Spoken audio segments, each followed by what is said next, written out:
Salut les fifouteux, j'espère que vous tenez la forme, nous dit tout foufou. Aujourd'hui je suis avec TK, membre de la team, vous devez très certainement l'avoir vu en vidéo théoriquement. C'est notre... Oui, celle où tu m'engueules quand il pleut, c'est ça? Par exemple. C'est bien celle-là, là. Ils doivent me connaître comme ça, tu vois. C'est pas faux, donc pour recentrer un petit peu, c'est le gunner de la team, donc le mec raffiné, toujours dans la mesure, dans l'infiltration, la discrétion. Si vous avez des questions, voilà, c'est à lui qu'il faut s'adresser. Si vous avez des billes pas chères, je suis preneur.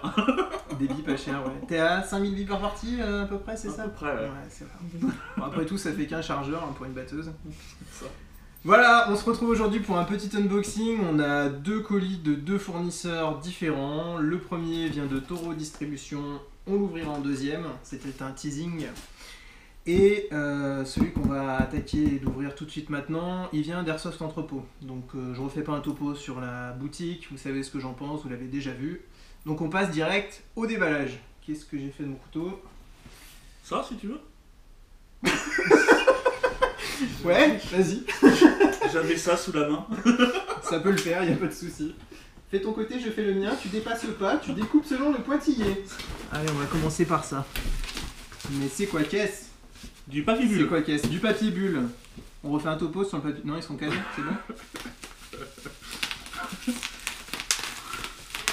Oui.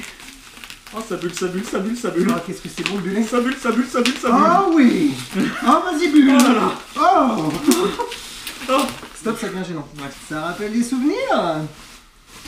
Léger. Tokyo Marui. Tu dégages. Je fais bien. Alors, oui, avant, on va vous faire voir. Donc un petit V certaine Tokyo Marui. Pardon la moustache. Écoutez, avant de vous en dire plus, on va regarder ce qu'il y a dedans. Donc toujours les répliques Tokyo Marui super bien calées. C'est sérieux. On voit le manuel en très bon état hein, pour confirmer ce que je suis en train de dire, comme quoi c'est bien calé. Bon, ceci dit, on s'en fout un peu de ce manuel. Alors c'est une version un petit peu different du VSR d'origine, puisque là on est sur un modèle avec une crosse qui est légèrement OD. Donc OD la couleur pour Olive Drab, vert olive pour les illettrés. Voilà, que dire de cette réplique? Tu en as déjà entendu parler, Anto? Oui. Tu l'as déjà vu plusieurs fois. C'est une réplique sur laquelle j'ai basé un custom il y a de ça pas longtemps. Enfin si, ça commence à faire un moment en fait. Oui, ça fait un bon bout de temps. C'est en date mon premier sniper, qui était le même, hein, le VSR GSP. Donc là vous voyez que normalement on a des petites billes, on a... je ne sais pas ce que c'est que cette pièce, on s'en fout. On a donc le superbe silencieux qui va venir se visser ici, qui est vert aussi. Personnellement je crains pas, ça donne un petit look sympa. Ça fait toujours autant de bruit. Oui, toujours. J'avoue que ça m'inquiète un petit peu, moi, quand j'entends ça. Je suis pas serein. Donc voilà, pour faire un petit topo, voilà, c'est probablement l'un des fusils de sniper qui est le plus utilisé en airsoft, pour plusieurs raisons. Déjà, il n'est pas excessivement cher. Bon, bah là, on est sur la version Marui, donc c'est quand même assez coûteux. Mais on peut trouver des VSR 10, enfin des dérivés airsoft aux alentours des 100 €. Pour commencer le sniping, c'est pas mal. C'est une réplique légère qui n'est pas excessivement grande. Et surtout, le gros avantage, vous n'êtes pas sans savoir que pour jouer sniper, il faut a priori à un moment donné passer par la case upgrade pour la réplique. Et le gros avantage du VSR 10, c'est qu'il existe énormément de pièces de différentes qualités pour pouvoir l'upgrader. Donc c'est un très bon support pour pouvoir faire un upgrade. C'est donc ce qui va se passer ici. Donc je ne m'étendrai pas trop sur la réplique, hein. Il existe des tonnes de reviews, on a le chargeur qui vient se mettre dessous, puisque sur l'arme, eh bien, il n'y a pas de chargeur, on vient clipser les balles par-dessus. Et donc il aura fallu trouver un système. Donc c'est un chargeur qui n'en est pas un sur l'arme, qui vient se loger dans la crosse, qui est assez pratique, qui fonctionne plutôt bien. Voilà. Voilà pour le VSR 10. On va finir quand même par regarder. Donc qu'est-ce qu'on a? On a une réplique de balle qui est nouveau hein, chez Marui. Enfin, je sais qu'ils ont sorti ces fausses balles il y a quelques temps. C'est plutôt bien foutu. C'est en métal, etc. Je connaissais pas, sincèrement, je m'attendais pas du tout à ça. Ah oui, mais c'est que c'est lourd en fait. Ouais. Ah oui, Alors, c'est sympa. Ouais, ça permet de faire des chapelets de balles qui n'en sont pas, puisque du coup j'imagine que ce n'est pas au standard d'un calibre d'arme à feu, donc ça doit permettre de contourner un petit peu la législation en ce qui concerne les balles démilitarisées. Voilà, c'est pas mal. Par contre, je crois que de mémoire ça coûte quand même assez cher. Bon bah écoutez, c'est un petit produit en plus sympathique. On a le manuel, on a un petit sachet de billes. On a une tigette de débourrage et on a un bloc de polystyrène. Ils se sont pas foutus de notre gueule. Voilà. Donc le tour de la réplique. Hop. Si tu veux jeter un petit coup d'œil, un petit peu, je t'en prie. Moi je trouve que la prise en main est pas mal. Je me rappelais pas, mais c'est plutôt bien fini. Ah oui, quand même, ouais. C'est plutôt bien fini. C'est assez lourd, c'est assez mastoc. Ça fait pas plastique cheap. Ouais, parce que le Tokyo Marui, le problème c'est que c'est que du plastique, mais là c'est vrai que ça fait un bon plastique, ça fait sympa. Je trouve ça pas mal, sincèrement. Après, moi je trouve que être en snipe, c'est pas. Enfin, on tire pas assez de billes donc c'est vrai que bon. Et un snipe avec une ammo box, tu pourrais bien nous faire ça Ça peut être marrant ça, hein. Passons à la suite. Hop. Tu peux le garder avec toi. Il n'y a pas assez de billes dans le chargeur. Donc ensuite, qu'est-ce que nous avons? Déjà, le couteau. Ensuite, nous avons un bloc au pop pour VSR10 AAC, un levier d'armement, un joint 9 ball. Pourquoi je parle comme ça, je sais pas. Et un autre joint 9 ball. Donc probablement un des meilleurs joints à l'heure actuelle, le 9 ball violet, le Modify. J'ai souvent entendu que les dernières versions de 9 ball étaient merdiques. Peut-être. Simplement, moi du coup j'ai continué à en racheter et j'ai jamais observé le fait qu'elles étaient pourraves. Donc peut-être que j'ai simplement eu de la chance. Peut-être pas, j'en sais rien. Voilà, le fait est que je continue de les utiliser et que je suis très content de ces joints. Donc pour GBB et dérivés de sniper type VSR. Ensuite, nous avons un petit levier d'armement qui doit être en aluminium CNC qui est assez fifouteux. Hein. Là, c'est juste pour le style, c'est juste pour le fifoutage. Et moi, je sais que je suis assez friand des produits de la marque Speed, qu'on connaît très bien pour les détentes Speed. Et là, du coup, on a, selon le même procédé, un levier d'armement. Moi, perso, j'aime beaucoup. C'est léger, c'est solide et c'est stylé. Ah, on a l'impression que c'est du plastique. Aluminium CNC, c'est super léger, hein. C'est vraiment bluffant. J'aime bien les trous, ça aère un petit peu, ça fait un truc assez stylé. Voilà, après c'est bon, bah ça c'est chacun ses goûts, hein. C'est des pièces qui doivent faire en sorte que vous ayez une bonne prise en main de la réplique. Mais c'est aussi surtout esthétique, quoi. C'est en fonction de ce que la personne aime bien en termes d'esthétique.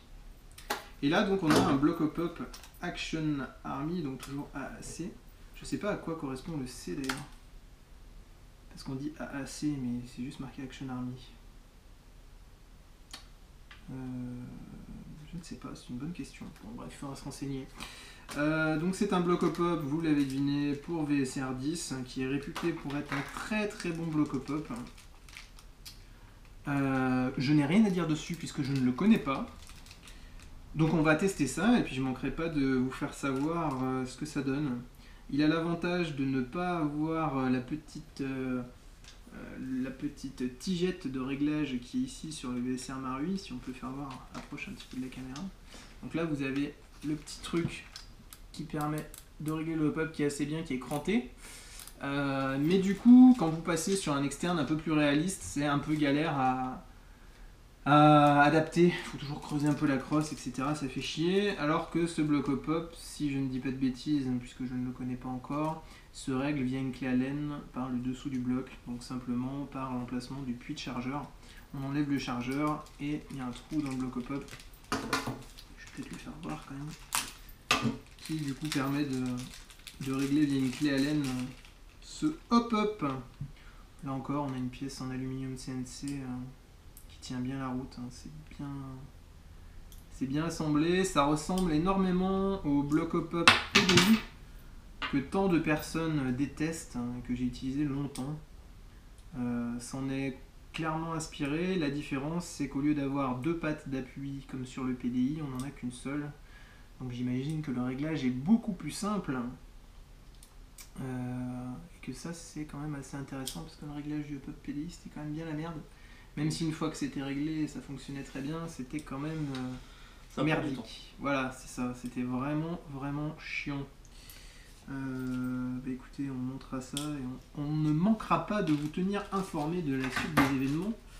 Nous avons 2 chargeurs VSR 10 qui ont la particularité de ne pas être des chargeurs Marui, mais qui sont des chargeurs, là encore, de la marque AAC.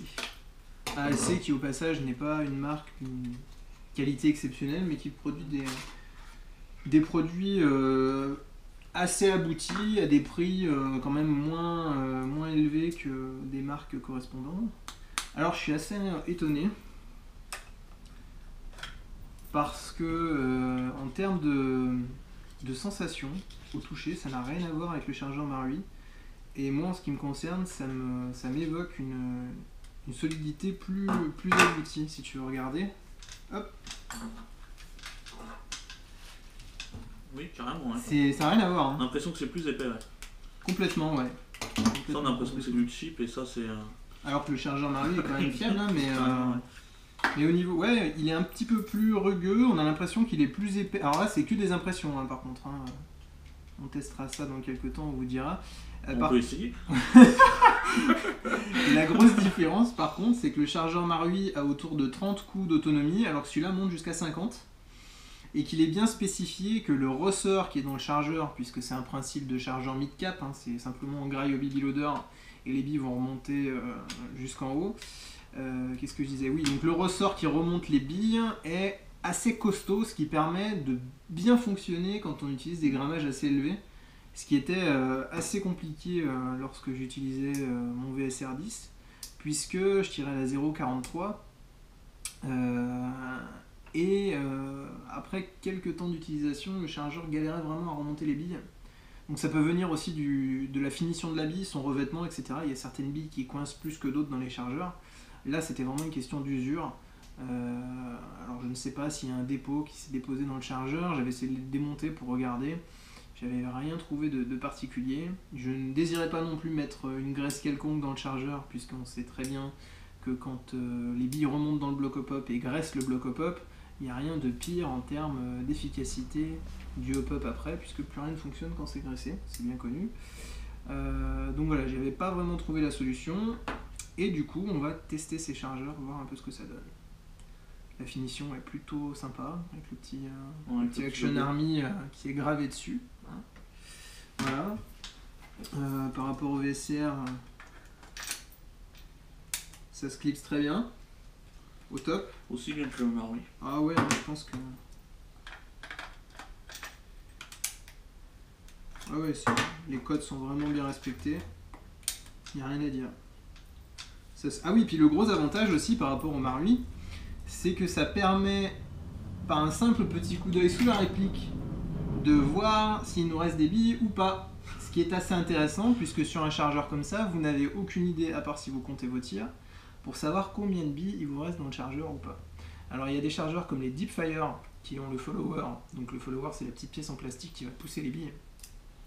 Les chargeurs Deepfire, du coup, ont ce follower qui sort un petit peu plus, qui fait que du coup, lorsque vous allez essayer de réengager votre nozzle dans votre bloc hop-up, le follower va coincer le nozzle. Donc à part si vous forcez comme un bourrin et que vous tirez un bout de follower à la place d'une bille, normalement ça devrait vous empêcher, ne rigole pas, normalement ça devrait vous empêcher de pouvoir réarmer, vous indiquant ainsi que vous n'avez plus de billes. Sauf que quelque part, si vous êtes en train de réarmer et que vous vous rendez compte que vous n'avez plus de billes, c'est certainement déjà trop tard, vous auriez préféré le savoir avant.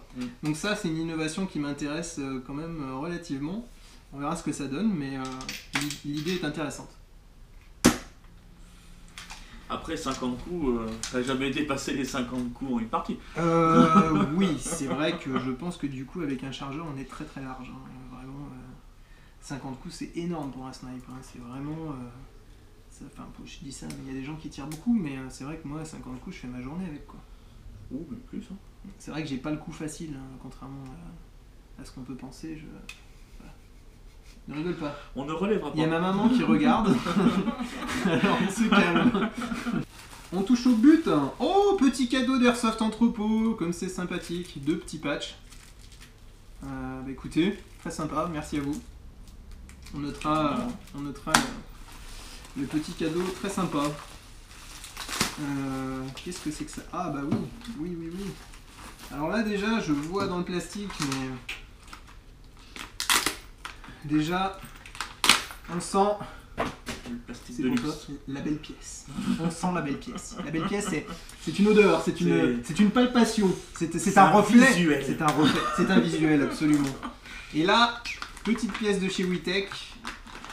WeTech aussi réputé pour faire des pièces d'assez bonne qualité, quoique parfois pas aux bonnes cotes, donc on regardera ça. Donc ça, c'est ce qu'on appelle un rail Mars. Donc je ne sais pas à quoi correspondent les initiales de ce mot. Qui va venir se fixer en remplacement du rail de notre ami le GSR10. Hop là. On notera la souplesse. Et ouais. Et donc à la place de ce tout petit rail qui permet de fixer votre organe de visée, nous avons ce maxi rail. Alors certes, ce n'est pas la taille qui compte, mais ici ça va permettre de faire quelque chose de différent. Déjà, vous constatez qu'il est plus haut que le rail d'origine, donc ça c'est un confort personnel au niveau de l'alignement œil et organe de visée. C'est propre à chacun. Moi je sais que ma visée est un petit peu plus haute que la moyenne sur le VSR, donc ça ira très bien. Et le deuxième gros avantage, c'est que le rail est prolongé. Pourquoi j'ai pris ça? Surtout la vraie raison, c'est qu'avec ce prolongement, je vais pouvoir fixer la scope cam que je ne pouvais tout simplement pas fixer avant. Donc ça c'est ma réplique avec laquelle je joue actuellement. La scope cam, c'est une Contour Roam Free, si je ne dis pas de conneries. Et donc là, vous constatez d'une part que j'ai une lunette qui ne permet pas de fixer une scope cam standard dessus, puisqu'on ne peut pas mettre de fixation en anneau. Hein. C'est une scope cam qui a un look un petit peu... une lunette, pardon, qui a un look un petit peu particulier. Du coup, je ne peux pas fixer la scope cam dessus, donc il faut que je la fixe devant. Donc là, avec le tag 21, c'était pas un problème, puisqu'on a un rail qui fait toute la réplique. Mais sur le VSR, il fallait que je trouve une solution. Donc, solution, me voici, me voilà. Putain, c'était nul ça. Un peu. Anto, si quelqu'un bouge. Voilà, donc ça c'était pour le colis d'Airsoft Entrepôt. Maintenant on passe sur un colis de Taureau Distribution. C'est un site avec lequel j'ai fait des achats quelques fois. Je n'ai pas d'argument particulièrement favorable ni d'argument particulièrement défavorable. Ce qui est assez intéressant avec leur site, c'est qu'on peut payer en plusieurs fois pour des choses assez coûteuses. Coutant, non, le coutant c'était sympa. Pour des choses assez coûtantes, du coup. C'est plutôt intéressant. Voilà, pour les personnes qui ont un banquier un petit peu récalcitrant, Dédé, je m'excuse au passage. Voilà, ça peut être intéressant. Moi, j'ai eu quelques soucis en commandant là-bas. Je pense que c'est des personnes qui ont un stock énorme et que du coup, parfois il y a des choses qui traînent un peu ou j'en sais rien, ça vient peut-être des fournisseurs. J'ai eu des soucis parce que je suis quelqu'un de très pointilleux en termes de matos et que j'ai eu des bouteilles de paintball qui avaient des joints un peu bouffés. Voilà, c'est pas des soucis énormes, mais simplement j'ai eu pas mal de petits soucis comme ça, ce qui fait que voilà, ça a été un petit peu compliqué. Ils les ont toujours réglés en temps et en heure de façon très correcte, mais au final voilà, c'est pas un site avec lequel je commande beaucoup, mais si j'ai une commande particulière à faire, je n'hésite pas à leur faire signe. Là en l'occurrence, il se trouve que ce que j'ai commandé n'était disponible plus que sur leur site. Mais c'est quoi qu'est-ce? Eh bien, c'est ce qui va permettre tout simplement de faire le custom sur la base de ce VSR. Il s'agit du système Bolt, qui est un système HPA créé par la marque Wolverine. Wolverine, je ne sais pas, je m'en fous en fait, sincèrement. Ça va venir remplacer le cylindre dans votre VSR 10 ou dérivé. Vous avez une liste de répliques compatibles. Alors à savoir que ça ne fonctionne pas avec tous les dérivés. Quand il y a des petits changements de cote, c'est pas forcément adaptable, donc renseignez-vous bien si ça vous intéresse. C'est un système qui est électro-pneumatique, comme le Wolverine qu'il y a dans le Stoner par exemple, le SMP Wolverine. Donc vous avez un micro switch, tu te rappelles pas le bébé de la M60 ? Vous avez un petit micro switch qui va venir se fixer dans le bloc détente du VSR pour remplacer le système de trigger, qui du coup est alimenté par batterie, mais là encore c'est une batterie qui va durer une semaine si vous la laissez brancher. Oui. Voilà, c'est le petit côté désagréable, mais bon, c'est pas forcément très embêtant. Vous avez deux petits patchs qui sont ma foi assez sympathiques. Un patch Wolverine, ça doit être le patch qui correspond au régulateur Wolverine qui est le Storm, si je ne dis pas de bêtises, et le patch Bolt. Donc ça c'est assez sympathique. Là nous avons un petit checklist de ce qu'il doit y avoir dans le pack, donc on va déjà tout sortir, on regardera ensuite. Nous avons le cylindre Bolt. Cylindre Bolt qui va venir donc remplacer le cylindre VSR.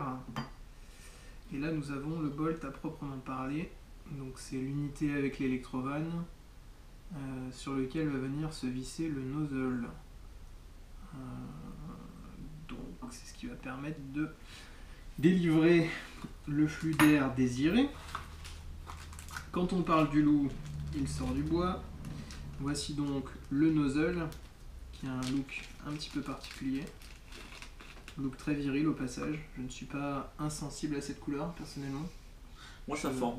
Je dois avouer qu'il a une forme assez excitante. Voilà. Conique. Assez conique.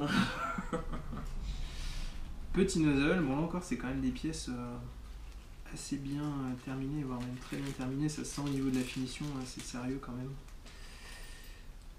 Nous avons un petit foret. Alors je n'ai pas encore regardé la vidéo d'installation puisque je suis à la bourre, mais j'ai lu qu'il fallait percer une pièce du bloc détente pour pouvoir fixer le micro switch. Donc ça doit, je pense, sauf erreur de ma part, correspondre au foret qu'il faut utiliser pour faire ce perçage. Je vous en dirai plus dans les jours à venir. D'ailleurs, si vous souhaitez une vidéo d'installation, faites-moi le savoir. Je ne sais pas encore si je vais la faire ou pas. Donc je vais attendre d'avoir des retours de votre part.